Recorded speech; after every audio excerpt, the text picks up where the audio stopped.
हम पढ़ रहे हैं सेल के बारे में, है ना। सेल क्या है? देखिए, शरीर की सबसे छोटी इकाई को हम सेल कहते हैं, यानी कि शरीर की शुरुआत कहाँ से हुई है। सेल शरीर की सबसे प्राथमिक एवं सूक्ष्म जीवित रचना है, जिसमें शरीर के हर कार्य करने की क्षमता है। हमारे शरीर में करीब 10,000 करोड़ सेल होती हैं। ये बहुत छोटी छोटी हैं। अगर सेल के साइज में आपको बताऊं तो सेल का साइज कितना है, मैंने ये डॉट लगाया, ये तो आपको दिख रहा होगा डॉट। इस डॉट से भी छोटी सेल होती है। ये डॉट तो आपको भले ही दिख रहा होगा, लेकिन हम सेल का साइज अपने नग्न आंखों से नहीं देख सकते हैं। सेल का साइज बहुत छोटा है और छोटे साइज के अंदर ये सारी चीजें हैं। तो कल्पना करिए कि ये कितना कॉम्प्लिकेशन तरीके से बना हुआ है। बहुत छोटा साइज जिसको हम अपनी आंखों से तो देख ही नहीं सकते हैं, और उसके अंदर की बात करेंगे आज हम, है ना। इस प्रकार जब सेल से मिलती है तो टिश्यूज बनते हैं, और टिश्यूज आपस में मिलकर मसल्स या ऑर्गन्स का निर्माण करते हैं। ऑर्गन्स आपस में मिलकर सिस्टम बनाते हैं, और सिस्टम आपस में मिलकर एक बॉडी को बनाते हैं, और एक बॉडी के अंदर 11 अलग अलग प्रकार के सिस्टम काम करते हैं, है ना। और ये सेल क्या है, जो हम ऑक्सीजन लेते हैं और ऑक्सीजन छोड़ते हैं। हम श्वास लेते हैं, श्वास छोड़ते हैं, ये हम नहीं करते, ये हमारी सेल कर रही है। यानी कि सेल की बेसिक नीड क्या है, ऑक्सीजन है। ये सेल जीवित है। ये कब तक जीवित है? जब तक इसे ऑक्सीजन मिलती रहेगी। जब तक इसे ऑक्सीजन मिलती रहेगी ये जीवित रहेगी। जब इसकी ऑक्सीजन की ब्लड सप्लाई रुक जाएगी ये डेड हो जाएगी। अब ये कैसे डेड होगी? अब ऑक्सीजन यहां तक कौन पहुंचाएगा? तो ब्लड पहुंचाता है। ब्लड ही ऑक्सीजन को लेके जाता है। ब्लड के अंदर ऑक्सीजन जाती है। अब ब्लड हर सेल तक ऑक्सीजन को लेके जाता है, तो उस ब्लड का काम है कि यहां तक ऑक्सीजन को पहुंचाए।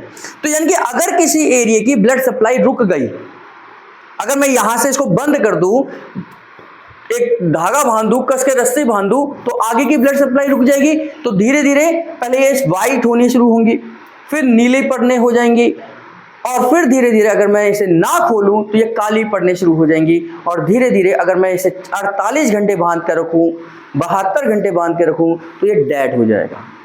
क्यों हुआ डेड? क्यों? क्योंकि यहाँ की सेल को, यहाँ के चीज़ों को, यहाँ की उंगलियों को ब्लड सप्लाई मिलना बंद हो गई। अब ब्लड सप्लाई में ही तो ऑक्सीजन मिल रही थी। जब तक ऑक्सीजन जा रही है हमारी सेल काम कर रही है, ऑक्सीजन लेती है, कार्बन डाइऑक्साइड छोड़ती है, ब्लड उस कार्बन डाइऑक्साइड को वापस लेके आता है और वापस लंग्स के थ्रू बाहर फेंक देता है। तो शरीर के हर सेल की जो बेसिक नीड है वो क्या है? ऑक्सीजन है। ऑक्सीजन कहाँ से मिलेगी? ब्लड सप्लाई से। तो ब्लड सप्लाई जब तक आपके हर सेल में होगी वो सेल जीवित होगी। जब तक सेल के अंदर ब्लड सप्लाई होगी, ऑक्सीजन की सप्लाई होगी, वो सेल काम करती रहेगी। अब धीरे धीरे हमारे जब बुढ़ापा आता है, धीरे धीरे हमारा सर्कुलेशन कम होता चला जाता है। उस सर्कुलेशन की कमी से हमारी बॉडी के सेल मरने लगते हैं, जिसको हम डीजनरेशन कहते हैं। हमारे शरीर के सेल जब डीजनरेट होने लग जाते हैं, इसी को हम कहते हैं कि अब बुढ़ापे की तैयारी हो गई है। यानी कि अब अभी तक तो हमारे सेल बन रहे थे, हमारे सेल टूट रहे थे, लेकिन अब टूट रहे हैं, बन नहीं रहे। तो जब बनते नहीं हैं और टूटते चले जाते हैं तो शरीर कमजोर होने लग जाता है, हड्डियां कमजोर होने लग जाती हैं, लंग्स कमजोर होने लग जाता है, लिवर कमजोर होने लगता है, आंतें कमजोर होने लग जाती हैं, और हम ना खाने के काबिल रहते हैं, ना पीने के काबिल रहते हैं, सांस लेने में तकलीफ होती है, चलने में तकलीफ होती है। तो यही तो बुढ़ापा है ना। ये एक बुढ़ापे का के सिम्टम्स होते हैं। तो धीरे धीरे करके हमारा डीजनरेशन होता है और ये सेल धीरे धीरे डेड होने लग जाती हैं। तो सेल बहुत सारी चीज़ों से मिलाकर बना है। इस सेल को बनाने में कुछ बेसिक रॉ मटेरियल चाहिए। तो क्या क्या चाहिए? वाटर चाहिए, पानी चाहिए, इलेक्ट्रोलाइट चाहिए, प्रोटीन चाहिए, लिपिड चाहिए और कार्बोहाइड्रेट चाहिए। इन चीज़ों से हमारी सेल बनती है। जैसे अब इसके अंदर भी पानी है, इसके बाहर भी फ्लूइड तो है ही ना, तो फ्लूइड के लिए, फॉर्मेशन के लिए पानी तो चाहिए ही चाहिए, है ना। तो ऐसे ही पानी, वाटर जो है इसका प्रधान तत्व है, और कहा जाता है कि हमारे शरीर का जो वेट है वो 70% तो किसका है? पानी का है। तो इस सेल का भी जो 70% भाग जो है वो पानी है। तो 70% हमारे सेल के अंदर क्या है? वो पानी है। पानी मतलब फ्लूइड है इस पानी में सेल की केमिकल्स घुली रहती हैं, इसके अंदर मिनरल्स होंगी, इसके अंदर ग्लूकोज होगा, बहुत सारी चीजें इसके अंदर केमिकल्स घुली रहती हैं। सेल के अंदर जो पानी है उसे हम इंट्रासेलुलर फ्लूइड कहते हैं और सेल के बाहर जो पानी है उसे एक्स्ट्रासेलुलर फ्लूइड कहते हैं। इलेक्ट्रोलाइट्स इसको बनाने का काम करती हैं। ये सारा कहां से आ रहा है? इलेक्ट्रोलाइट्स अब हम देखते हैं। सेल में इलेक्ट्रोलाइट्स मुख्य रूप से potassium, magnesium, phosphate, sulphate, bicarbonate, इनके अलावा थोड़ी मात्रा में सोडियम, कैल्शियम क्लोराइड भी चाहिए। सेल की जितनी भी केमिकल रिएक्शन है उन सब के लिए हमें इन चीजों की आवश्यकता होती है। सेल के अंदर माइटोकॉन्ड्रिया है, राइबोसोम है, ये भी अपना काम कर रहे हैं, ये भी इस तरीके से श्रिंक होते हैं, फैलते हैं। जैसे हमारा हार्ट है, हार्ट सिकुड़ता फैलता है, हार्ट सिकुड़ता फैलता, तो ये अपने आप तो हो नहीं रहा, होगा कुछ तो कारण होगा। अपने आप तो ये पेन गिर ही नहीं सकता। न्यूटन का थर्ड लॉ कहता है, सेकंड लॉ कहता है कि अगर जो चीज जहां स्थिर है वहीं पर स्थिर हो जाएगी अगर उस पर कोई फोर्स ना लगे। तो अगर ये पेन मैंने यहां रख दिया है तो 50 साल बाद भी अगर मैं यहां आऊंगा तो ये पेन मुझे यहीं मिलना चाहिए, बशर्ते कि इसके ऊपर कोई फोर्स ना लगे। अब फोर्स कैसा हो सकता है? हवा चले तो गिरा सकता है ना, कोई किसी ने ये खींचा तो गिर सकता है, तो फोर्स लगे ना। यानी कि अगर फोर्स अप्लाई ना हो तो ये पेन 1000 साल तक ये यहीं रहेगा। ये नियम है कुदरत। तो हमारा जो हार्ट काम कर रहा है इसकी वजह है ये हमारे इलेक्ट्रोलाइट्स ही इस हार्ट के मसल्स को काम करने के लिए उत्तेजित करते हैं। तो ये इलेक्ट्रोलाइट्स क्या है? ये सेल के अंदर होते हैं, है ना। अगर इनकी मात्रा कुछ ज्यादा हो जाए तो बीमारियां आ सकती हैं, इनकी मात्रा कम हो जाए तो भी बीमारियां आ सकती हैं। जैसे अगर ज्यादा हो जाए सोडियम तो बीपी बढ़ जाएगा, है ना, और सोडियम कम हो जाए तो क्रैम्प्स आ जाएंगे। तो दोनों ही चीजें हमारे लिए नुकसानदायक है कि इलेक्ट्रोलाइट्स का बढ़ना और इलेक्ट्रोलाइट्स का कम होना दोनों ही। कैल्शियम ज्यादा हो जाए तो किडनी स्टोन हो जाएगा, कैल्शियम कम हो जाए तो हड्डियां कमजोर हो जाएंगी। तो इलेक्ट्रोलाइट्स का मेंटेन रहना जरूरी है। प्रोटीन, पानी के बाद प्रोटीन ही सबसे ज्यादा मुख्य रूप से हमारे सेल के अंदर होता है। हमारा जो शरीर है, अगर मैं पानी के अलावा दूसरी सबसे बड़ी चीज की बात करूं तो प्रोटीन है।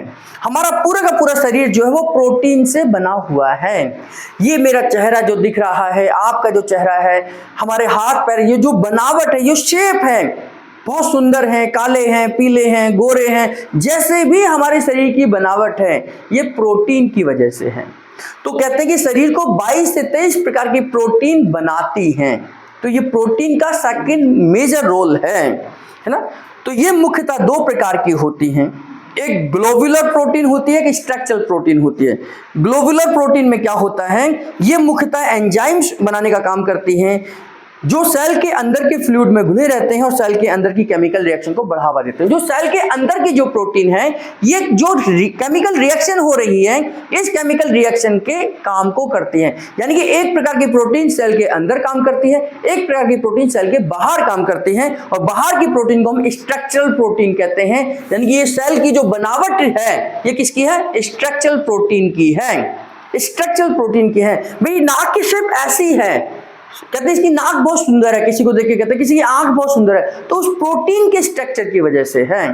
तो प्रोटीन के स्ट्रक्चर की तारीफ करनी है कि इसके प्रोटीन का स्ट्रक्चर बहुत अच्छा है, आंख की तारीफ नहीं करनी। आंख तो प्रोटीन से बनी है ना। गाल बहुत सुंदर है तो प्रोटीन के स्ट्रक्चर से गाल बहुत सुंदर है, तो वो क्या है? स्ट्रक्चरल प्रोटीन है। और इन जो ग्लोबुलर प्रोटीन है वो सेल के अंदर काम करती है, सेल के अंदर जो केमिकल रिएक्शन है उनके लिए बढ़ावे का काम करती हैं। जैसे स्ट्रक्चरल प्रोटीन में अगर हम देखें तो ये लंबे लंबे पतले पतले रेशे के रूप में पाई जाती हैं। जैसे हमारे नाखून है, हमारी चमड़ी है, हमारे बाल हैं, ये सब स्ट्रक्चर ही तो है। जैसे अगर अब मेरा एक फेस है, अब मैं कल पूरे बाल उतार कर आ जाऊं तो आप मुझे पहचान भी ना पाए शायद, तो एक अलग फेस हो गया, है ना। और मैं यहाँ मूछे रखकर आ जाऊं, दाढ़ी रखकर आ जाऊं तो एक अलग फेस हो गया। तो क्या ये प्रोटीन का तो है, वो तो मैं ही हूं, मैं थोड़ी चेंज हो गया, केवल हमारा एक स्ट्रक्चर चेंज हुआ। तो इस स्ट्रक्चर को बनाने का काम कौन करता है? स्ट्रक्चरल प्रोटीन करती हैं, है ना। तो नाखून, बाल, स्किन, ये सब हमारी स्ट्रक्चरल प्रोटीन से बनती है। तो प्रोटीन क्या है? अंदर काम करता है और एक स्ट्रक्चर देने का काम करता है। लिपिड्स, इनमें बहुत प्रकार की वस्तुएं होती हैं, अलग अलग होने पर भी ये पानी में घुलनशील नहीं होती, ये केवल हमारे ऑयल में घुलनशील होती हैं। अब मैंने ये कहा कि इसका क्या यूज होगा लिपिड्स का। ये सेल के टोटल 2% मात्र होती है, पानी में ना घुलने के कारण ये सेल की लेयर को बनाने का काम करती हैं। जैसे लिपिड्स का मतलब क्या होता है, देखिए लिपिड्स क्या है, एक नया प्रोडक्ट है। लिपिड्स क्या है, जब प्रोटीन और फैट आपस में मिलते हैं तो वो लिपिड्स बनाते हैं, है ना, लिपोप्रोटीन्स बनाते हैं। लिपिड्स मतलब कोलेस्ट्रॉल बना, जैसे हम बोलते हैं HDL, LDL, ये क्या है, कोलेस्ट्रॉल है। कोलेस्ट्रॉल घी नहीं है, लेकिन घी का एक प्रोडक्ट है। तो लिपिड्स क्या होते हैं, प्रोटीन और फैट के मिलने पर एक नई चीज बनती है, तो उसको हम बोलते हैं लिपिड्स, है ना, लिपिड्स बोलते हैं। अब इनका क्या नेचर है कि ये पानी में घुलनशील नहीं है, यानी कि पानी में अगर मैं घुलना चाहूं तो नहीं घुलेगी, क्योंकि तेल है इसके अंदर। मैंने कहा ना कि फैट से बनी है, तो फैट का नेचर क्या है, आप एक बूंद तेल को एक बाल्टी के ऊपर डाल दीजिए, एक बूंद को, वो अलग से दिखाई देगा आपको, है ना। एक बाल्टी है, पूरा पानी भरा हुआ है, उसके अंदर एक बूंद तेल डाल दीजिए, घी डालिए, वो आपको अलग से नजर आएगा, वो यानी कि उसके अंदर घुला नहीं। देखिए पानी तो इतना ज्यादा था, उसे घोल सकता था, क्योंकि उसका नेचर है कि वो पानी के अंदर नहीं घुला। हाँ, एक तेल को एक तेल के अंदर डाल दो तो आपको पता भी नहीं चलेगा कहाँ गई वो बूंद, क्योंकि वो तेल के अंदर ही घुलनशील है, ऑयल के अंदर घुलनशील है। तो लिपिड्स का नेचर है कि पानी के अंदर ये घुल नहीं सकती, यानी कि पानी इनका कुछ नहीं बिगाड़ सकता। तो ये लिपिड्स क्या है, हमारे इस बाउंड्री को बनाने का काम करती हैं। लिपिड से क्या बनेगा, हमारे ये सेल की बाउंड्री बनेगी। क्यों, क्योंकि इस सेल के अंदर भी पानी है, सेल के बाहर भी पानी है, और पानी इनको पार नहीं कर सकता, यानी कि पानी इनसे आर पार नहीं हो सकता। तो ये बाउंड्री जो बनी हुई है वो किससे बनी है, लिपिड से बनी हुई है, क्योंकि इनके पानी का सेपरेशन रहे, इंट्रासेलुलर फ्लूइड अंदर ही रहे, एक्स्ट्रासेलुलर फ्लूइड बाहर ही रहे। तो ये कैसे है, क्योंकि ये जो मेम्ब्रेन है, जो बाहर की दीवार है, वो किससे बनी है, लिपिड से बनी हुई है। कार्बोहाइड्रेट ये सेल को शक्ति देने का काम करते हैं, इनकी मुख्य भूमिका सेल को पोषण देना है। हर सेल के अंदर लगभग 1% के रूप में ऊर्जा संचित रहती है कि इन फ्यूचर में कभी भी हमें एनर्जी की जरूरत पड़ेगी, हम इस माइटोकॉन्ड्रिया से ग्लूकोज को निकालेंगे और इसका यूज करेंगे, है ना। ये इस तरीके से आपने देखा कि हमारे को कार्बोहाइड्रेट जो हमने खाना खाया, अब ये सेल है, एक छोटी सी सेल है, इस सेल का रॉ मटेरियल कहां से मिल रहा है, आपके भोजन से मिल रहा है, आपके भोजन से मिल रहा है। आपके भोजन में कार्बोहाइड्रेट है तो कार्बोहाइड्रेट यहां भी चाहिए, आपके खाने में फैट है तो फैट, ये छोटे छोटे जो ऑर्गेनल्स बन रहे हैं इनके फॉर्मेशन के लिए चाहिए। फैट और प्रोटीन आपस में मिल गए तो लिपिड्स बने, लिपिड से ये दीवार बनी, है ना, और प्रोटीन से स्ट्रक्चर बना। मैंने आपको बताया स्ट्रक्चर, दो तरीके की प्रोटीन हो गई, एक स्ट्रक्चरल प्रोटीन हो गई और एक अंदर की केमिकल एक्शन। विटामिन आप खाते हैं, विटामिन से आपके विटामिन के, विटामिन B12, नाइसिन, थायमिन, ये इनको स्ट्रॉन्ग करेगी। और मिनरल्स, इसके अंदर जो केमिकल रिएक्शन होंगी उसके लिए मिनरल्स की आवश्यकता है, पानी तो चाहिए ही चाहिए, तो यही हम खाना खाते हैं। तो हमारी बैलेंस डाइट अगर हम ले रहे हैं तो हमारे ये सेल प्रॉपर तरीके से डेवलपमेंट होगी।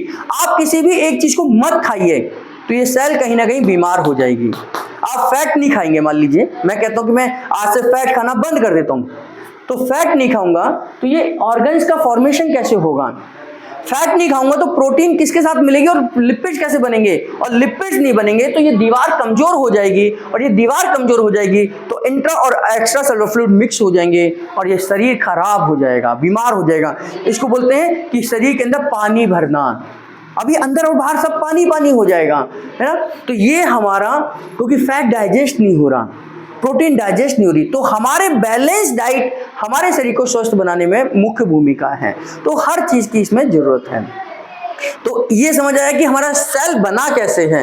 अभी हमने ये पढ़ा, ये समझा कि सेल का फॉर्मेशन कैसे हुआ है। तो इसमें फॉर्मेशन में विटामिन की भी आवश्यकता है, मिनरल्स की भी आवश्यकता है, कार्बोहाइड्रेट की भी आवश्यकता है, प्रोटीन की भी आवश्यकता है, फैट की भी आवश्यकता है, और पानी तो चाहिए ही चाहिए। तो ये 6 चीजें मिलकर, रफेज इसमें नहीं चाहिए, रफेज हमारे खाने के पाचन में चाहिए।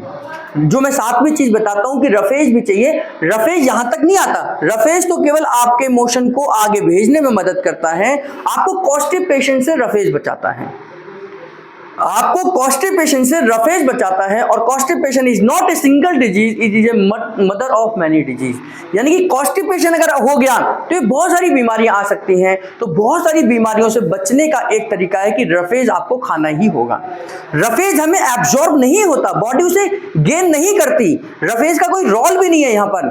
तो रफेज को तो हम जैसा हम खाते हैं वैसा ही निकाल देते हैं, जैसा हम खाते हैं वैसा ही निकाल देते हैं। तो रफेज केवल और केवल हमारे डाइजेशन को इंप्रूव करता है, हमें कॉन्स्टिपेशन से बचाता है। ठीक है, तो ये हमारा फॉर्मेशन होता है सेल का।